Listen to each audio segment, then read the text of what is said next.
Well, hello everyone. My name is Isaac White. I'm a senior at Grove City College and a research fellow at the Institute for Faith and Freedom. It is my pleasure to introduce our speaker.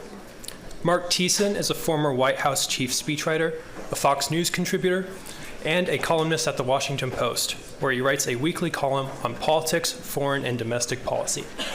In 2018, the Post syndicated his column nationally for the first time, and it was picked up by 178 newspapers, the most successful launch of a syndicated column in Washington Post history.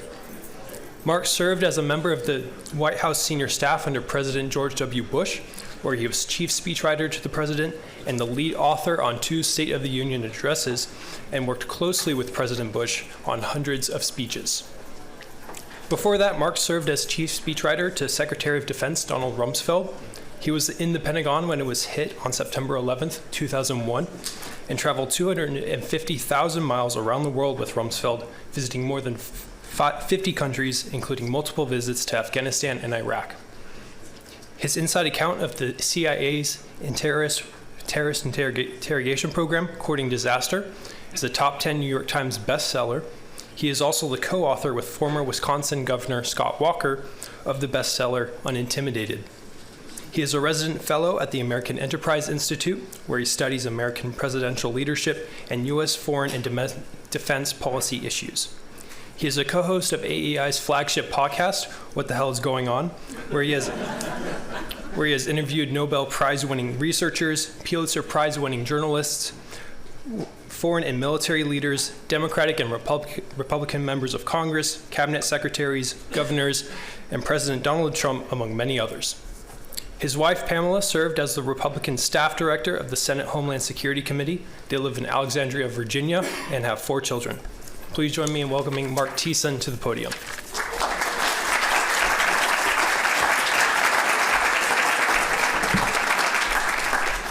Thank you, Isaac, for that very kind introduction. It's wonderful to be here at Grove City with the Institute for Faith and Freedom. As many of you know, next year, 2026, we're going to celebrate the 250th anniversary of the American Revolution.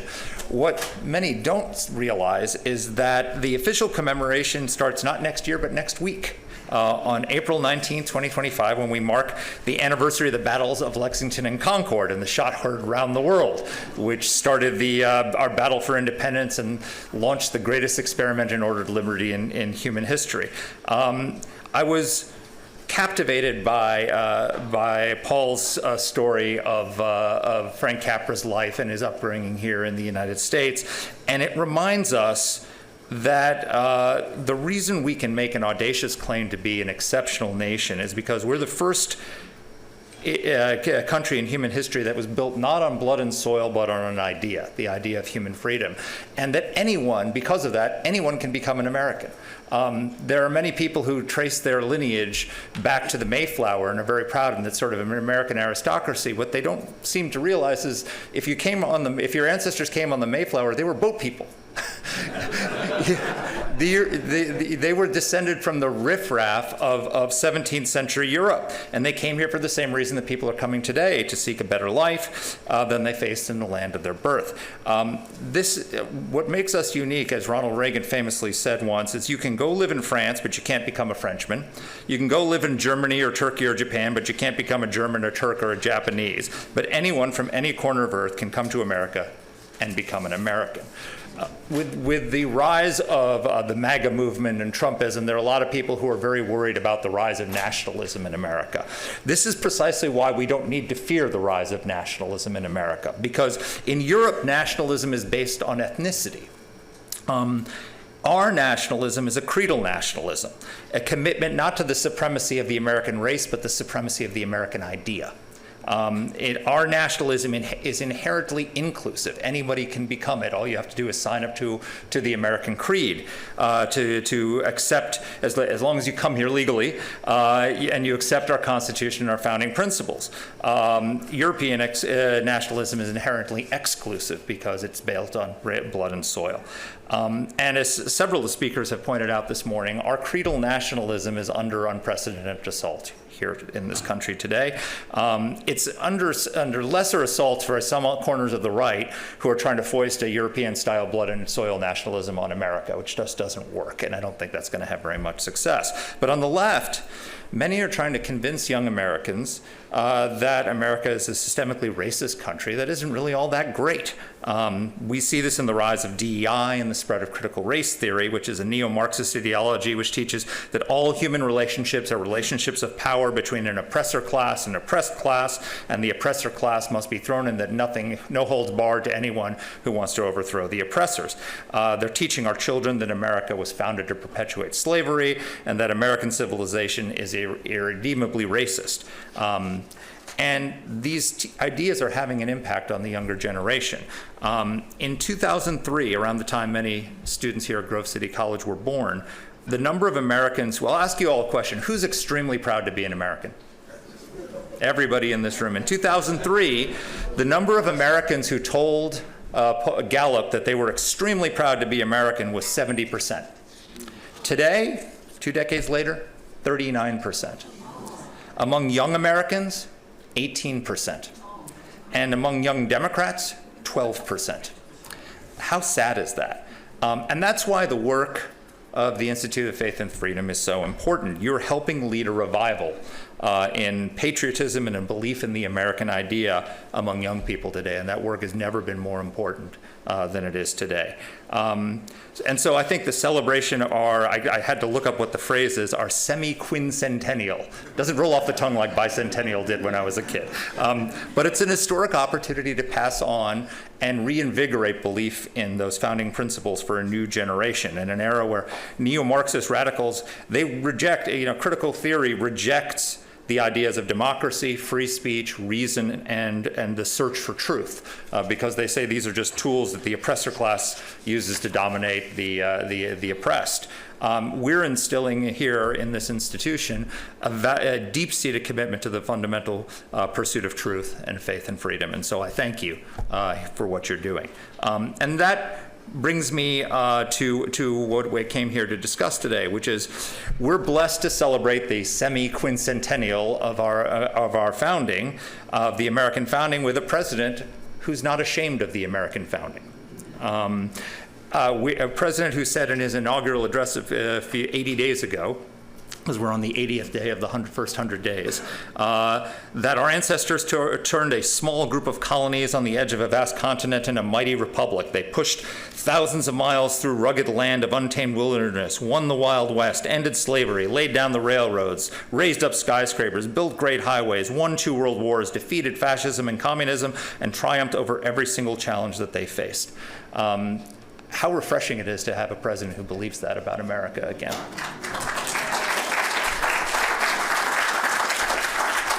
And so we're going to celebrate the founding of our country with a president who embraces our history and has promised to build on it and usher in the new golden age of America. I'm ready for the new golden age of America. I don't know about you. We're in the early days of that effort, day 80 of the Trump administration, of the first 100 days, actually of the second Trump presidency, because Trump is the first president since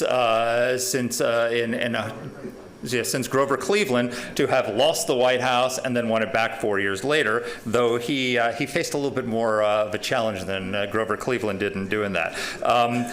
So I'm going to talk to you today a little bit about how he's doing so far, the first 80 days. I'm going to give it to you straight. I'm going to give you the good, the bad, and the ugly. Most of it's good, so let's start with the good. Something that Jimmy Stewart, Senator Jefferson Smith didn't face we saw this scene of how he was dealing with the media, the fake news media of his day, right? But that was nothing compared to what Donald Trump faced over the last 8 years. And just think about how different things are today than they were 8 years ago for Donald Trump. In 2016, Trump had lost the popular vote. And so Democrats treated his election as a fluke, or even some said the result of a conspiracy with Russia. The cry on the left was, "Not my president." They engaged in election denial. which apparently is a bad thing. Hillary Clinton declared Trump was an illegitimate president and said the election was stolen. Trump's opponents launched the resistance in an unprecedented campaign of personal destruction.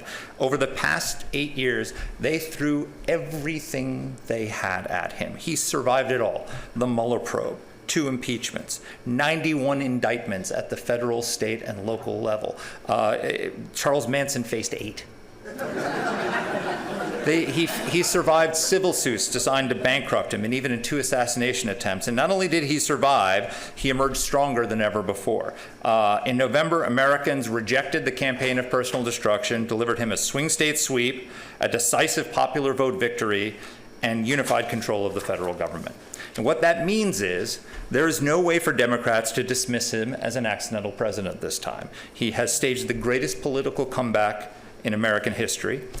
He has a popular mandate for the things that he campaigned on. His opponents are defeated and demoralized, and he is getting something that most American presidents get the first time they're elected, but which he was denied 8 years ago, a political honeymoon.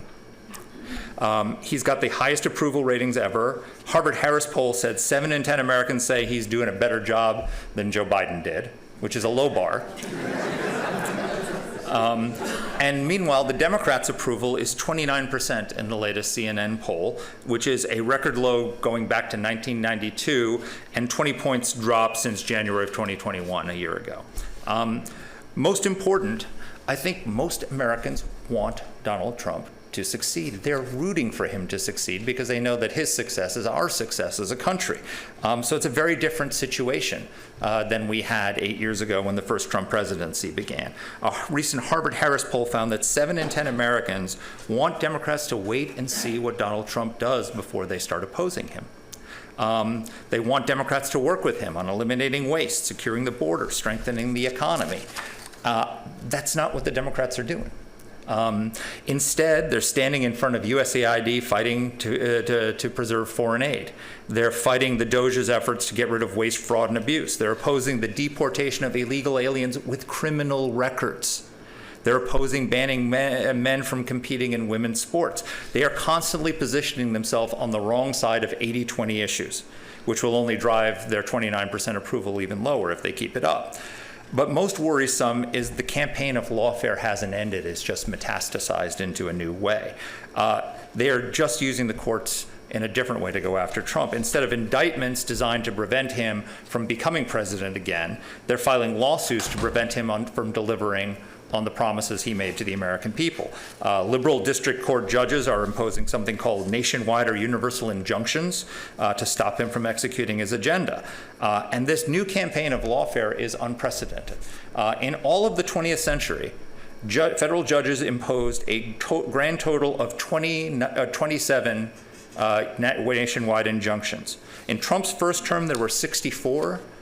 In his second term, there are already 17. Biden faced 14 all 4 years of his presidency. These are the new weaponization of the justice system to stop Trump at all costs. They're illegitimate and unconstitutional, and I'll quote one legal expert who explained it well. She said, universal injunctions are, quote, inconsistent with longstanding limits on equitable relief and the power of Article III courts, unquote.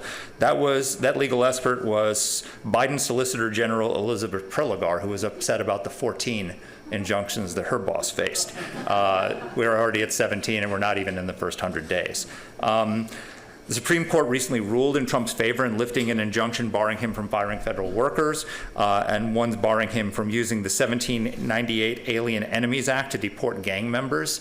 I love the fact that we're using a law signed by John Adams to secure the border. It's a great way to celebrate the 250th anniversary of the American Republic. But despite the new campaign of lawfare, Trump is succeeding in implementing a lot of his agenda. Take the southern border. Remember when Biden told us that he'd love to solve the border crisis if only Republicans would pass the bipartisan border bill? Well, Congress didn't pass the bill, and Trump secured the border. He did it in a month without any legislation, without any additional funding, without any new authorities whatsoever. He declared a national border emergency. He issued an executive order ending the policy of catch and release at the border. From January 20th to April 1, Trump released a grand total of 9 illegal immigrants into the country. 8 of them were material witnesses in a criminal case or had a significant medical emergency. I don't know what the other one was. But during that same period in 2024, Biden released 184,241. It's insane. He reinstated the Remain in Mexico policy. He's used tariff threats to get Mexico to deploy 10,000 soldiers to the border to stem the flow of drugs and illegal migrants. He issued an executive order terminating all taxpayer-funded benefits for illegal migrants. He designated 8 gangs and cartels as foreign terrorist organizations, which is why he can use the Alien Enemies Act, because this is an invasion by foreign terrorists, just like the 9/11 attack was an attack by foreign terrorists. He signed the Laken Riley Act into law, and he began the promised deportation of illegal migrants, focusing initially on those with criminal records. More than 100,000 illegal migrants have been deported since Trump took office. And today, for the first time, more illegal migrants are being deported from the country than are coming into the country, which is a needed change. And the policies are working. Since Trump took office, the border has been eerily silent. Under Biden, in one day, 11,000 people were caught trying to cross across the southern border illegally. On less than a month after Trump's inauguration, it was down to 200 people, which is the lowest single-day total in 15 years. 98% drop. And Trump's actions have deep, deep popular support. New York Times poll, so it's got to be true. 87% of Americans support deporting illegal migrants with criminal records. 63% support deporting every migrant who entered the country illegally during the Biden administration. And 55% support deporting all migrants who are here illegally, period. And that's just the beginning. One of the tragedies, I'm a big believer in legal immigration. My family, my mother came here as a stateless refugee after World War II. We're a nation of immigrants. But one of the tragedies of the Biden border disaster is that the record-breaking flood of illegal migrants has suppressed and depressed support for legal migration into this country. When Trump left office 4 years ago, there was supermajority support for legal migration. A supermajority supported either keeping the levels of migration the same or increasing them. Today, a 55% majority want to decrease levels of legal migration in this country. What we all realize is that the problem with the southern border is not that so many people want to come here, it's that they're not coming here legally. And you know who agrees with that? President Trump. I interviewed him at Mar-a-Lago the day after the second assassination attempt. And we talked about migration, and he told me his family's immigration story. Many don't realize this, but President Trump is a first-generation American. His mother came from Scotland, his father came from Germany, and he told me the story that his grandfather brought his father to Alaska to build hotels during the gold rush. Which is probably why he likes everything gilded in the Oval Office, and why he's gotten to building hotels. And it's been little noticed, but Trump promised during the campaign that if elected, he will offer permanent residency to every foreign student who graduates from a U.S. university. But first we got to deport the ones who support Hamas. But after that, and he believes that immigrants make America a better place. I asked him, Mr. President, do immigrants make America better? He said, absolutely. As long as they love America, they come here legally and through a system of merit. And I think that's what he's plans to do in this 4 years as president, is get the border secure and then reform the immigration system in a way that will allow us to bring more people in, but the right kinds of people who love America and who want to work as Frank Capra did and his family did. That's what he's trying to do.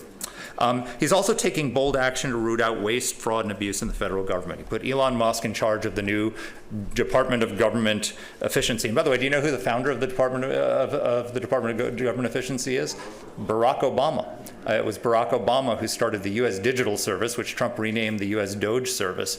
And he brought in all these tech bros from around the country and deployed them as what he called SWAT teams to all the government agencies to make sure things were going well. The difference is he wanted to be more efficient in giving away your money Donald Trump and the current Doge want to be more efficient in the spending of it. And look, the effort is enormously popular. 7 in 10 Americans, according to the Harvard-Harris poll, say government spending is filled with waste, fraud, and inefficiency, and support the goal that Musk has laid out of cutting $1 trillion in government spending.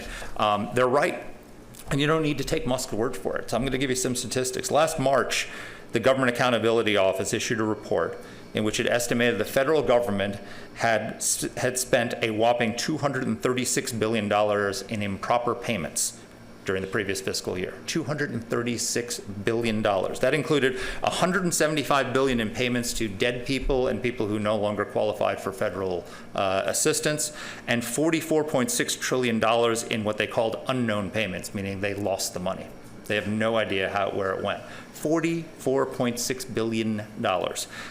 In some years, the improper payments reached $500 billion. To put that in perspective, that's the equivalent of all the corporate taxes that the federal government takes in every year. Wasted, lost, stolen through fraud. Democrats want to raise the corporate tax rate.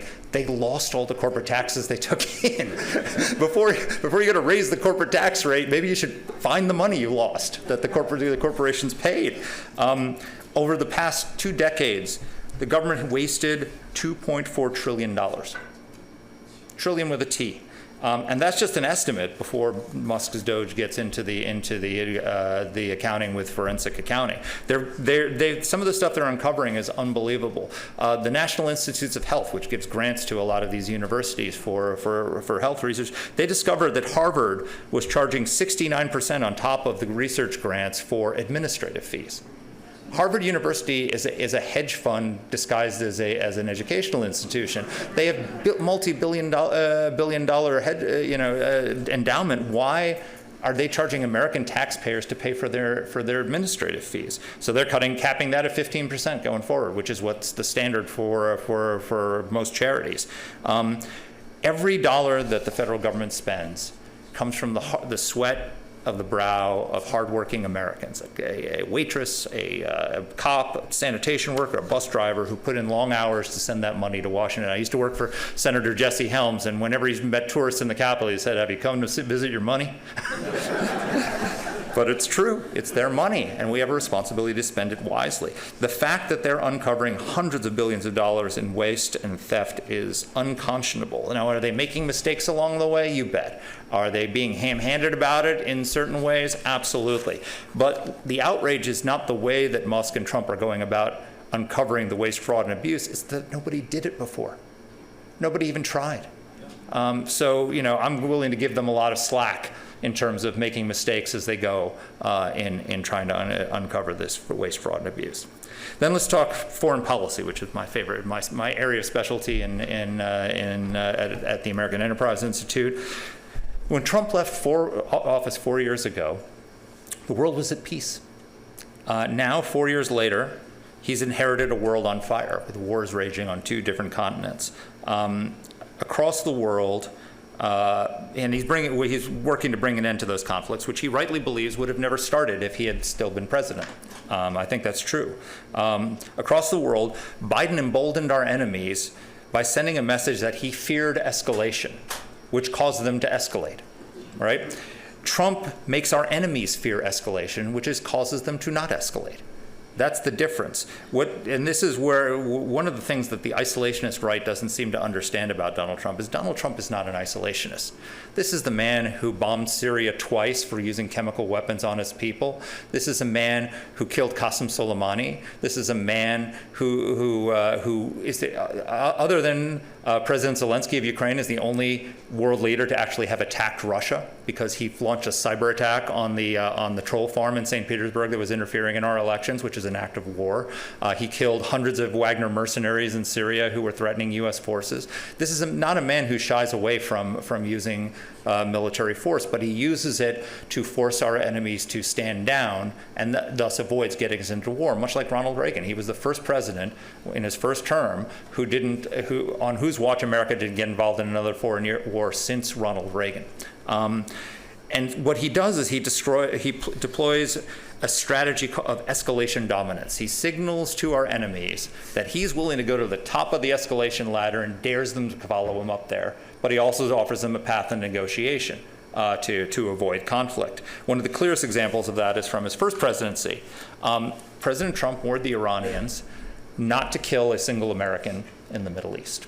And he said to them, he issued a new red line, which was, if you kill an American, or you or one of your proxies kills an American, we're not going to hold the proxy responsible, we're going to hold the mullahs in Tehran responsible, and you'll pay the price. And Iran ignored that red line. They killed some Americans in Iraq, and Trump killed Qasem Soleimani, their terrorist mastermind. And then he told the Iranians, he sent it, publicly he tweeted that if Iran retaliates, I've picked out 52 targets in Iran in honor of the 52 hostages you took in 1979, and I'll hit them. And privately, he sent a message to the mullahs that if they killed another American in retaliation for that, he would kill the Ayatollah Khamenei. And they backed down.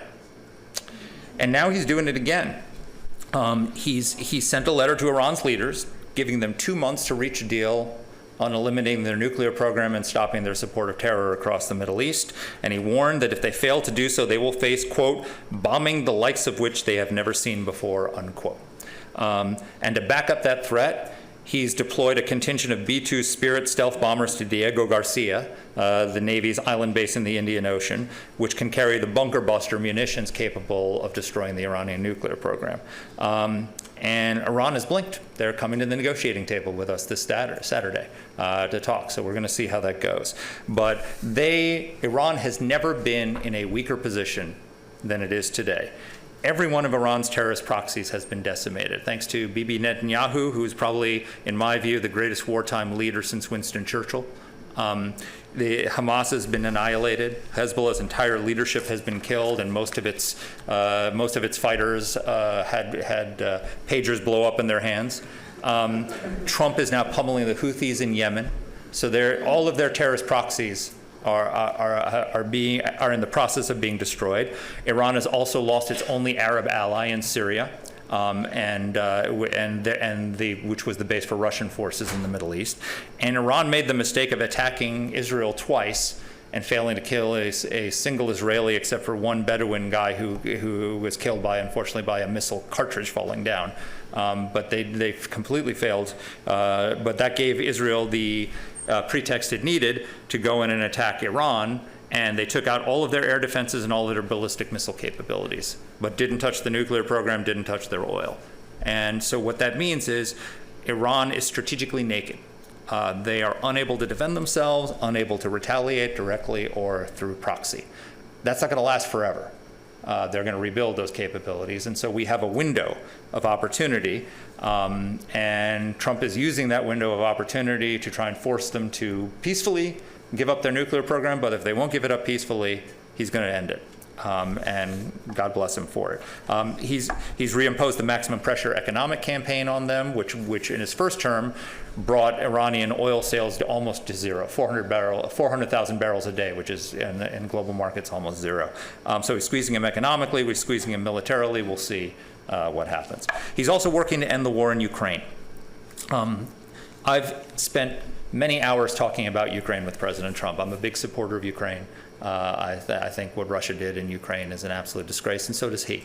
And when you talk to him privately, or when he speaks publicly, the first things you've heard him talk about Ukraine on the news. What are the first things he says? The war would have never started if I was president, and he wants the killing to end. Trump. One of the things people don't realize about Donald Trump is that he's a softie. He has a soft heart when he sees people dying needlessly. That's why he bombed Syria. We had no national security interest in bombing Syria when they used chemical weapons, but he saw the images, the satellite images of the people who had been killed by the chemical weapons attack, and he just got mad as hell. And he sees every day, he said the other day, I see the images from the battlefield, heads blown off, literally headless bodies on the battlefield. He wants it to stop.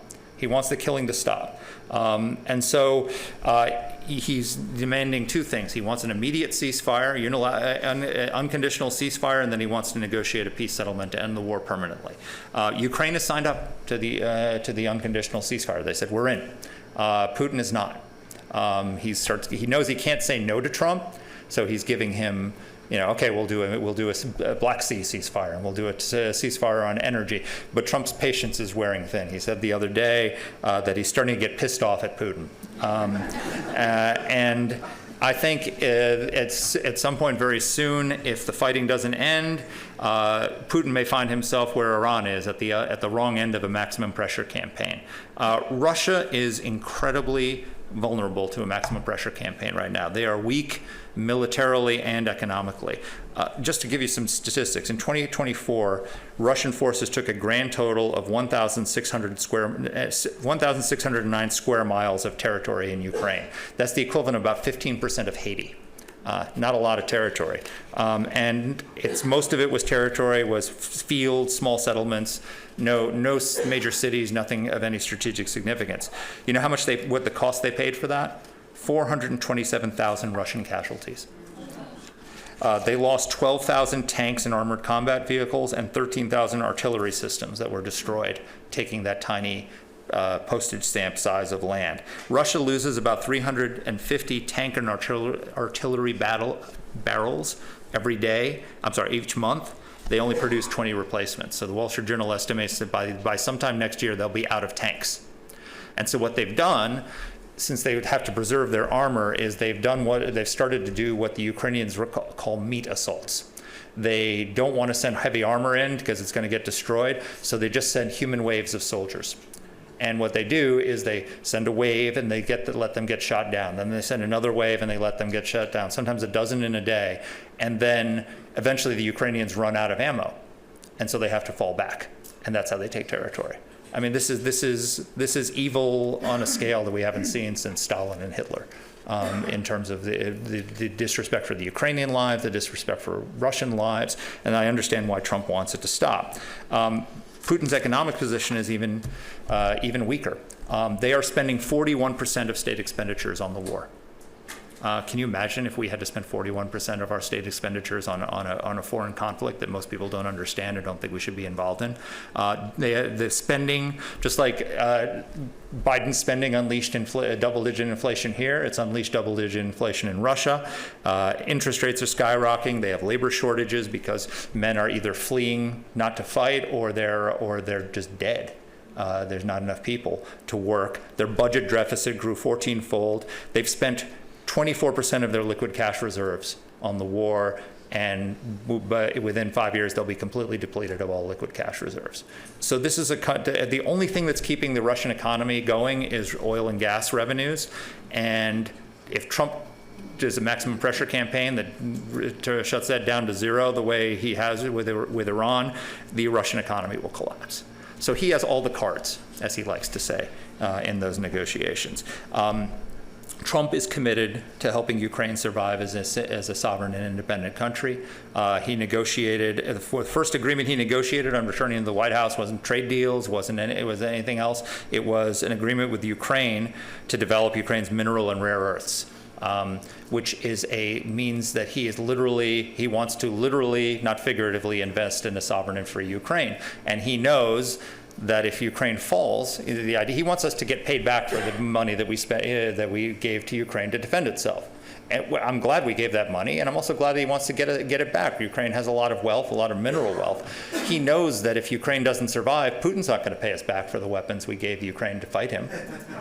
Only Zelensky and the Ukrainian people will do that. So he's literally investing in a free Ukraine. He believes in a free Ukraine. He wants it to happen. He just wants it to happen peacefully, and he wants to stop the unlawful aggression and stop the killing. So I'm confident that at some point soon that's going to turn. One of the things I've learned about this, so Trump has said a couple of things. He said, one, that if Putin doesn't come to the peace table, he's going to give Ukraine more weapons than Biden ever did. And two, he said that he wants Ukraine to survive and that he's willing to put economic sanctions on Putin. One of the things that is a virtue of Donald Trump's is that whether for good or ill, whether you agree with him or not, he does what he says he's going to do, right? Sometimes it's a mistake, sometimes it's not, but he does what he says. And so I trust that he's going to do what he said in Ukraine and help them if Putin doesn't come to the peace table. So that's the good news. Bad news, he started a global trade war. In announcing the tariffs last week, Trump said it was Liberation Day. Most people saw the liberation of their money from their 401ks. In the week since the tariff announcement, the stock market lost $10 trillion in value. Now, that could come back very quickly. You know, we all know that you don't look at your 401k every day. It's not good if you need it right now, but it's a problem. But even here, I'm hopeful, and here's why. I'm going to make a bold statement, which I may come to regret, but I'm going to make it anyway. I think at the end of this 4-year term, Donald Trump will be seen by history as the greatest free trade president in American history. And here's why. And I'll give you an analogy.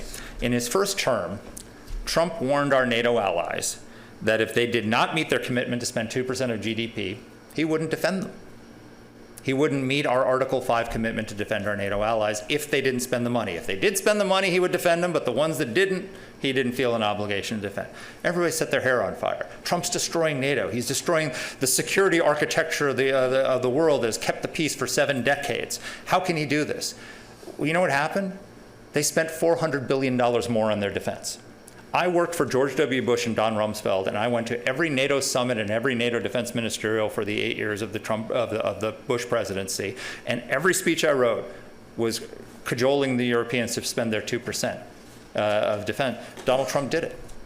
Right now, only 8 countries are not meeting their 2% commitment, including the 51st state up north, Canada, which spends 1.3. I'm not a big fan of the 51st state thing, but we know from our founding that if the Constitution says the #1 responsibility of the federal government is to provide for the common defense. If you don't want to spend money on defense and you want to hide behind America's defense, don't tell me how proud you are to be a Canadian, be a country, because you're letting us defend you. So that aside, but now same thing. I think the same thing is happening when it comes to trade, which is that Trump has announced his tariffs, and the critics said, "Oh my gosh, he's blowing up the global market system. He's blowing up the global architecture that produced trade and prosperity for the whole world, endangering the U.S. and global economy." But now 75 nations have come forward and said, "Hey, we want to negotiate trade deals, and we want to we'll lower our tariffs, and we'll buy more American goods." None of them were doing that before Liberation Day. What he's done now is he's paused the tariffs on countries that didn't retaliate for 90 days so he can negotiate. And as he correctly points out, no one was calling before he announced those tariffs. Trump understands that most of our trading partners really don't want free trade. They want access to U.S. markets for their products while protecting their markets from competition from the United States. And so what they do is they impose tariffs and other barriers on U.S. exports, expecting us to allow them to export into our country. Kevin Hassett, the White House economic advisor, put out an estimate that the United States pays other countries about $370 billion a year in taxes and tariffs, and we take in $57 billion. That's a huge disparity that should be addressed. Now, there's 2 ways to equalize it. You can raise our taxes and tariffs and trade barriers to $370 billion and collect revenue, or you can negotiate and bring those down to 0 and have free access allow access for our products into their markets and have free trade.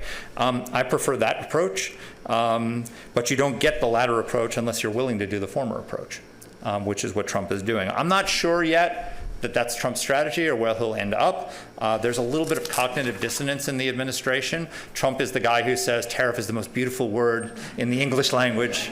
except for love and religion, right? And he talks about how much revenue the tariffs are going to bring in. But then he's also the master of the art of the deal. He's a deal maker. He likes to do deals. And so which is going to win? Trump, the lover of tariffs, or Trump, the deal maker? I have a feeling Trump, the deal maker, is going to be the one who comes out on top. He may end up having a bit of a mix, like, so the countries that negotiate might get to zero, and then some countries might found themselves on the end of a tariff, large tariffs. He's got advisors who are pushing for different things. Peter Navarro believes in tariffs. Scott Besson believes in deals.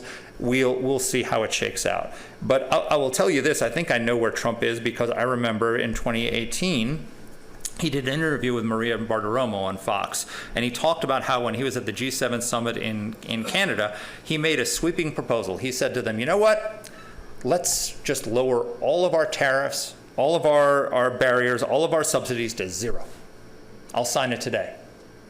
And everyone looked at him and said, what's next on the agenda? So all the Trump, the tariff man, was meeting with our free trading allies and offered to lower everything to zero, and they said no. And so he said, okay, well, maybe now they will. So I'm not a fan of tariffs as a revenue generator. I am a fan of tariffs as a form of a tool of coercion. If Trump wants to use tariffs to get Mexico to secure our southern border and threat of tariffs, God bless him. I'm all in. If he wants to use tariffs to give countries an option of lowering theirs to avoid ours, or that's a good thing too. If he does that, and if at the end of this process we see it lowering of $370 billion in tariffs and tax barriers to U.S. investment, to U.S. trade in the world, I think he will be the greatest free trade president in history. So we'll see how it plays out. And lastly, I'll just say, he could take some sting out of the process by passing some pro-growth tax relief immediately. I think one of the biggest mistakes Trump has made was going with tariffs first before he did something pro-growth. So one of the things that he has promised to do is we have something called the budget reconciliation process in Washington. It was a very complicated process, but basically what it means is you can pass a bill that addresses taxes, spending, and the debt limit with just Republican votes, with a simple majority. So he doesn't need to get past a filibuster in the Senate.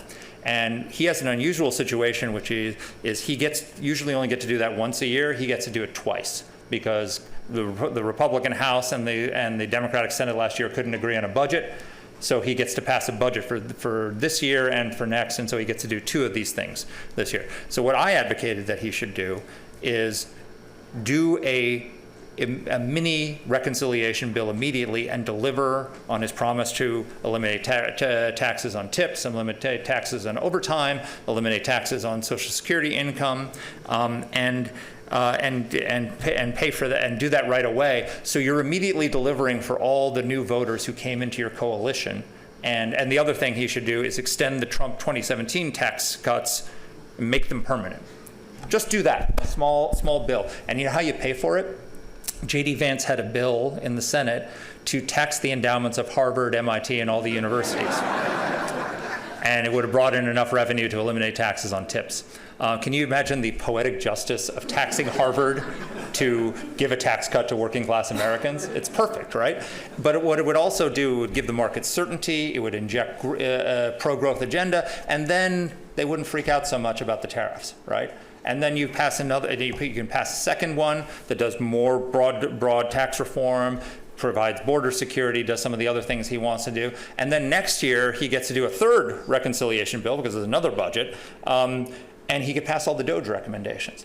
And then he goes into the midterm elections with 2 pro-growth tax bills and a government efficiency bill under his belt, and the American people will reward that. And it also creates a cushion from the uncertainty as we go through these trade negotiations. So I think he did it in the wrong order. I would have done something pro-growth to stimulate the economy, and then done the hard stuff on taxes.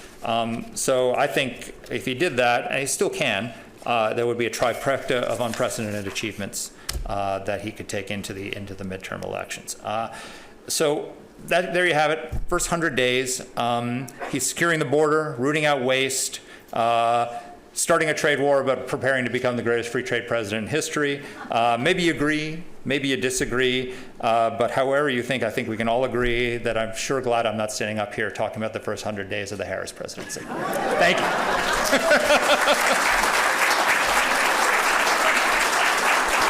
And I'm happy to take questions.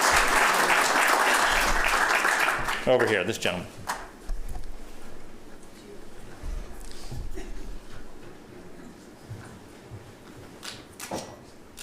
Mark, Trump has put together a terrific Middle East negotiating team, and just yesterday, Mike Huckabee became the Yes. U.S. ambassador. How optimistic are you with the Abraham Accords moving forward? What do you see happening with the Abraham Accords? So the Abraham Accords are one of the greatest foreign policy achievements any president has had in the last quarter century. Anybody but Trump would have gotten a Nobel Prize for it. I mean, Barack Obama got a Nobel Prize for doing nothing. So they're a great achievement. I think one of the reasons why Iran directed the October 7th attack is they wanted to disrupt that. And it's interesting, you know, as Isaac, when he was introducing me, pointed out, I served in the Bush administration during the war on terror, and I made multiple visits to Iraq and Afghanistan with Secretary Rumsfeld, and one of the, you know, the Iraq war is seen as a mistake right now, and all the rest of it. There would be no Abraham Accords without the Iraq war, because the whole Arab world was depending on Saddam Hussein to be the check on Iran. And when he left, when he was removed from power, and we can agree or disagree whether it was a mistake to go into Iraq, and there's lots of good arguments on both sides, I understand it. But when you removed Saddam Hussein, the only power that could be a check on Iran anymore was Israel. And so all the Arab world had to decide to make peace with Israel. That would have never happened without the Iraq war. So George W. Bush gets a little bit of credit for the Abraham Accords as well. I think that Saudi Arabia definitely wants to normalize with Iran, with Israel. They just got to. This moment has to pass. Israel has to finish what it's doing in Gaza. And then we see what happens to Gaza, whether Trump takes it over and builds a big, beautiful resort, or some other outcome in Gaza. But I'll tell you, the one thing that has to happen before you can even contemplate the next Abraham Accords is Hamas has to be destroyed as an entity. It's been damaged, but it hasn't been destroyed yet. And we know from what happened with ISIS that terrorists can reform and reconstitute and bring themselves back pretty quickly. So it has to be. And then there's this additional problem. The other good news from this, the silver lining from what's happened in the Middle East over the last 18 to 20 months is that this whole myth of a two-state solution has been destroyed. There's never going to be a two-state solution. There's never going to be a Palestinian state. And the problem you have in Gaza is that, I'll tell you a quick story. My mother fought in the Warsaw Uprising in Warsaw during World War II. And I always, I took great pride, and I would tell people, my mother fought the Nazis. And she said, no, I fought the Germans. And it was an important point for her. She wasn't fighting a political party, she was fighting a country that had supported Hitler, whose majority of people had supported Hitler, who had elected him, who didn't stand up to him, who went along with what he was doing. And it took, after World War II, there had to be a process of denazification, where Germany had to be faced with the crimes that they had committed. German people had to face their complicity in those crimes and make a commitment to never go back to that way of life. And I think you can't have peace in the Middle East until there's a process of de-Hamasification in the same way. The people of Gaza are complicit in the crimes of October 7th. Not all of them. I'm sure there are people who oppose them quietly. But a lot of people, if you talk to any of the hostages, nobody gave them a glass of water. Nobody gave them a bite of food. They mocked them. They treated them poorly. No one helped them. So one hostage was saying, I didn't meet one single Palestinian who showed me any kindness in my entire time there. They're complicit. And so you can't have a state with a country of people whose primary goal, the only reason they don't like Hamas is because they brought all this suffering on them by their miscalculation. They had no problem with October 7th in principle, and so I think that's going to be a key factor before you can move on with the Abraham Accords. Yes. Okay, I got two questions. Once did you discuss with the president about some people call it the ghost fleet, some people call it the black fleet? Do you know what those are? No. So I definitely didn't talk to him about it. They're basically small ships. They're not registered by Russia, but they're in bad shape. They don't broadcast their identification. Yeah. They constantly change their registration, but they're carrying Russian oil Yeah. to countries that are smaller countries. Yes. Okay, so I guess you didn't talk to him about that. But anyway, second question is, okay, we're taking off tariffs from some of these countries, and we're jacking them up on China. Yep. Now, did you talk to him about, okay, China shipping their products to those countries and then shipping Chinese products out of those countries that don't have tariffs now? So number one, in terms of the ghost fleet, what Trump has said is what he's going to do with Russian oil if he does sanction it is he's going to impose secondary sanctions. So he's not going to necessarily chase the ghost fleets. He's going to sanction the countries receiving it. So that means massive sanctions on Iran, massive sanctions on China for buying Russian oil. So there's ways to get around that, the black market trade, and he succeeded in doing it in Iran. So he brought Iran was still selling 400,000 barrels a day, which in the global oil market is considered near zero. That's very little. So they were getting some sold, but but the problem is what Biden did is Biden created a huge exemption for oil because he didn't want to affect gas prices because he was so politically weak that he didn't want our gas prices to go up. And so he let Russia sell oil, and their oil revenues went up 26% last year. So he created a huge carve-out, and so basically he allowed them to fund the war through the exemptions on oil. Trump can shut that down. So I think that's a good thing. In terms of China, I think that you're right that there may be some ways that people try and get around the sanctions, and that China will have some sort of strategies to do that. But the fact is, unless you're willing to completely separate yourself from the U.S., you can't function in the global economy without trading with the U.S. You just can't. And so, and you can't, and being part of the global financial system. And so I think he's doing the right thing right now in targeting China, which is, I think, what I would have done initially, rather than a broad-based sanctions on all 190 countries in the world, or 191, if it depends if you count the penguins. I would have targeted China, because China is the big threat. And quite frankly, I think when we look back on the history of the early 21st century, the greatest strategic mistake we ever made was allowing China into the WTO and giving them permanent normal trade relations. They promised us that, and by the way, I was working for Senator Jesse Helms, who was fighting it, along with, I hate to say it, Nancy Pelosi. When Jesse Helms and Nancy Pelosi agreed on something, it was right. But they told us, you trade with them, they're going to join the rules-based system, and they're going to behave. And they're going to become more democratic, because people will become more prosperous. And when they become more prosperous, the middle class will rise up, and they'll demand political change. And U.S. investment will change the country and make it more. Everything they promised didn't happen. They became more repressive. They became wealthy, and they took the wealth that we gave them through our trade and used it to build the weapons to kill us. And then American businesses went in and became unregistered foreign agents for the Chinese Communist Party. American businesses are the #1 lobbyists for the Chinese Communist Party. You look at the debate over the Uyghur slave labor law, and you see Nike lobbying against using Uyghur slave labor to produce products. They're doing the bidding of the Chinese Communist Party. So we created an turned American business into lobbyists for Xi Jinping. And then we made ourselves completely dependent on them. You know what I found out? Congressman Mike Gallagher was on my podcast, What the Hell is Going On, last year. And he told me something I couldn't believe. We become dependent on China for so many things that are essential. I don't care who makes my sneakers. I care who makes my pharmaceuticals, right? I care who makes things that I need. Do you know that we don't make shipping cranes anymore?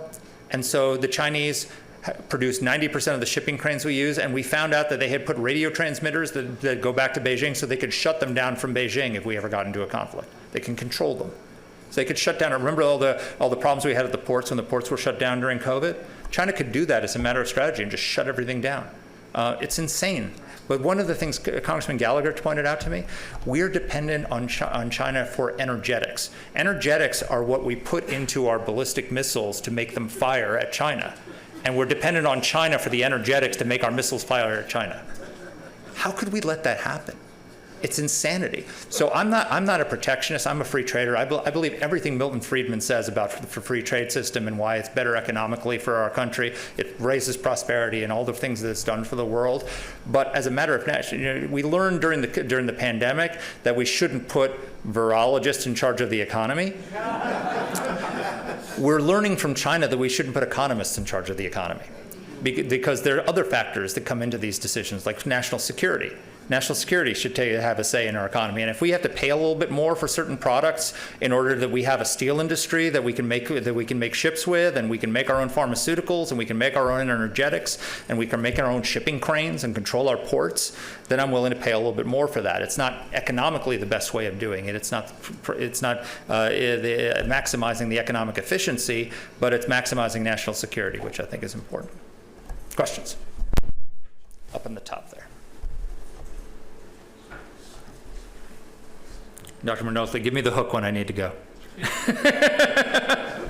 Thank you, Mark. I appreciate everything you've said. I'm just curious, your thoughts, or if you could even speak to the president's thoughts around Christians pretty much being eradicated from Afghanistan and now seemingly in Syria, and what's going on there, if you could speak into that. It's heartbreaking. First of all, the Afghan withdrawal was the greatest foreign policy debacle in my lifetime. And, we left behind tens of thousands of Afghans who had fought side by side with us in the battle, and brought in a lot of Afghans who we later found out had derogatory information in the terrorist database, like fingerprints on IEDs, because they didn't screen them. I mean, just an absolute disaster. I will tell you what President Trump told me, which is everyone says, oh, this was Trump had negotiated with the Taliban. Same thing would have happened under Trump. He just might have executed it a little bit differently, right? He said he would have never given up Bagram Air Base and he told me the reason was not because of the Taliban, but because of China, because actually the Chinese nuclear program is near the Afghan border. And so if you wanted a base to take out the Chinese nuclear program, you'd want to have Bagram, and we had spent all this money building it. I arrived at Bagram Air Base in October 2001, when it was a bombed-out Soviet air base from their war in Afghanistan, and literally there were carcasses of MiG fighters all over the place. They didn't have concrete barriers for you go in a military base, how they have the zigzag, they put up the barriers to slow you down, so you go zigzag. They were using MiG fighter jets, $1 million MiG fighter jets as the barriers, because that's what was there. They told us that don't step off the tarmac because all the fields are a minefield at that. And we turned that into a modern military base, filled it with hundreds of billions of dollars in military equipment, and left it behind for the Taliban. Are we insane? If Trump had stayed in office, the country would have never fallen to the Taliban. Our military, he would have listened to our military commanders who advised President Biden, and he rejected, to keep 2,500 U.S. troops. We hadn't been fighting in Afghanistan for almost a decade. When Trump was in office, we were providing intelligence support for the Afghan forces, and we were doing counterterrorism missions to take out ISIS and Al Qaeda, and that was it. You didn't need to have tens of thousands of troops to do that. The country wouldn't have fallen. And so, yeah, it's a horrific thing what's happening to Christians there. It's a horrific thing what's happening to women there, and it's all Joe Biden's legacy. The Democrats who say they love and support women, except when they have to compete with men on the playing field, but they just gave the women of Afghanistan over to the Taliban as well. It's just disgraceful.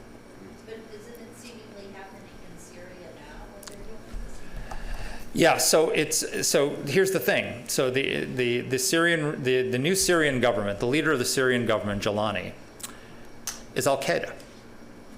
I mean, what was Al Qaeda's goal? after they attacked us, to drive us out of the Middle East and overthrow governments and take over governments.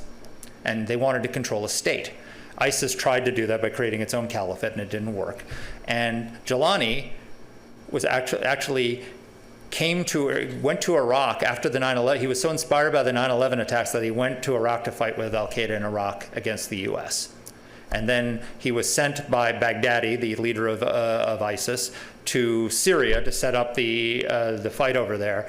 And they got into a tactical disagreement, which was that ISIS wanted to slaughter civilians, and particularly Shia Muslims, and Al-Qaeda did not. That was and Jilani sided with bin Laden and Zawahiri and that group and said, we don't want to slaughter civilians. And so he played a hearts and minds campaign and was much more successful in doing that. But he's Al-Qaeda. He broke with them technically. And so what they're doing right now, so one, not good when the Al-Qaeda has finally achieved its objectives from the 9/11 attack of taking over a major Arab state. And two, it's a complicated situation because what they're doing is they're going after the Alawites, who were the supporters of the Assad regime, many of whom are Christians. And it's a difficult situation because a lot of Alawites were pretty bad. And did a lot. We talked about Gaza and how the Gazans supported Hamas. There were a lot of Alawites who were complicit in that, and so you've got bad people killing less bad people, but they're doing what terrorists do, which is committing horrific atrocities against civilians, which is dreadful. But on the other hand, it's very good that Syria is not ruled by Assad, who was Putin's main beneficiary and advocate in the region, and it's a blow to Iran. So it's like a lot of things in foreign policy, there's no clean, good outcome. It's just which is the less bad outcome. Questions? Last one. No, we're done? All right. Thank you.